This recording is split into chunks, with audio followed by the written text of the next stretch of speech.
Hedi Slimane officially exited Celine. That had been the chatter on the street for a few months.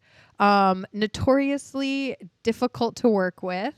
Hedi Slimane was in contract negotiations with LVMH for months after 6 years at Celine.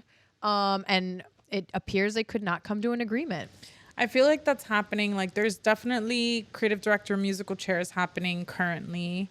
Jill Sanders up for someone new soon. It was a husband and wife that was there for a while.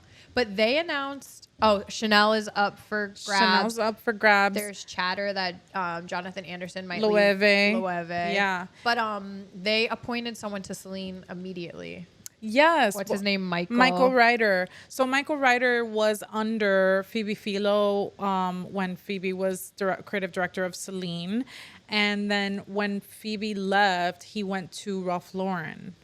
And so it seems as though he's appointed, but they haven't announced it. But they're saying that Michael Ryder is already living in Paris, but has kept it really low key.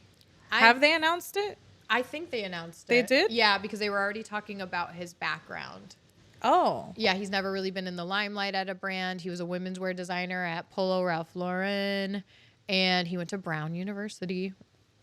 But a lot of people are excited for him because he's kind of like a sweetheart, like darling of like New York style.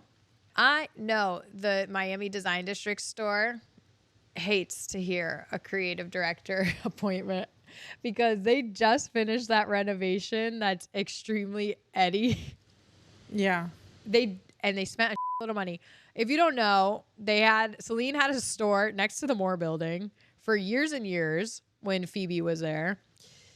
They spent a ton of money. It was one of the last stores they unveiled under Phoebe, a beautiful store in Design District. And then right after they completed it, they announced Phoebe's exit.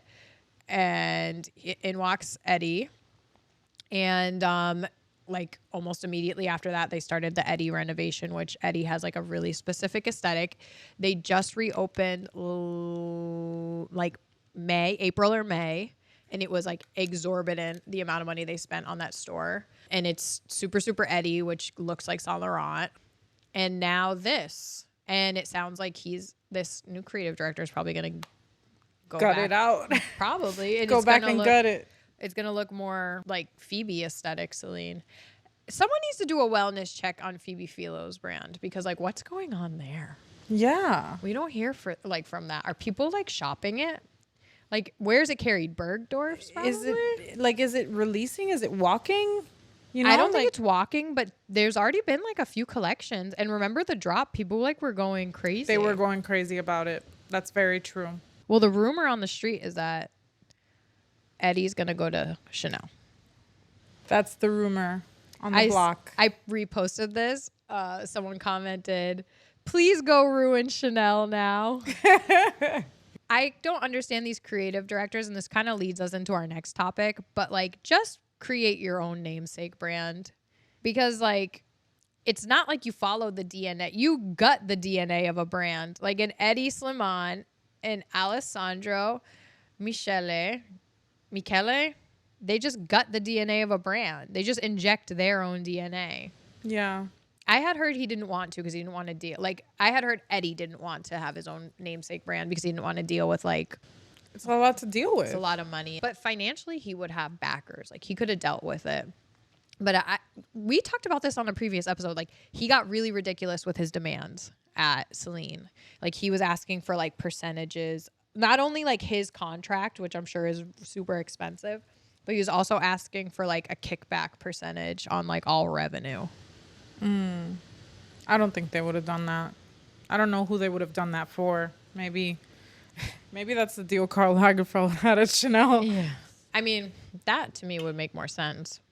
But I think Hedi gets a little too big for his britches.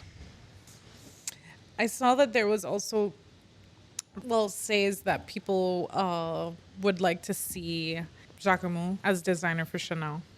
That could be pretty. Yeah. I don't know. Like, Chanel's been off the rails for a couple years now with this, like, Chanel Zara look. So I don't know what the direction of the brand will be. Chanel Zara. Did you see Stefano Pilati is doing a Zara collection? No. So Stefano Pilati is the man that kind of created the aesthetic of YSL, Yves Saint Laurent, that like we all know because he was with the brand from like 2000 until like Eddie came in like 2010 or 11, right? Like 11 or 13.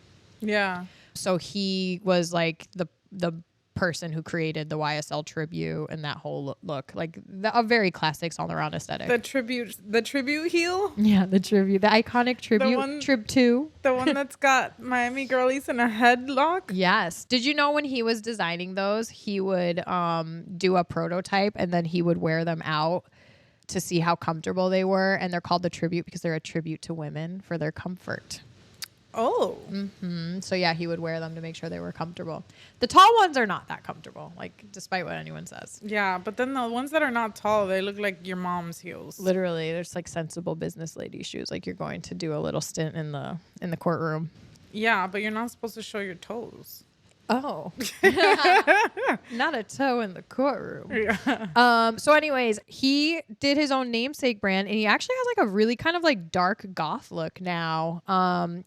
Kind of gives like Rick Owens in a way, but he is doing a collab with Zara, and I think it's gonna be yeah, I think it's gonna be really good. Are you gonna line up at Brickell City Center? Nar. Nar. But I am gonna look online at it and probably not buy anything. Yeah, just have a peek. Just have a little look see. You're not gonna participate that much, just light participation.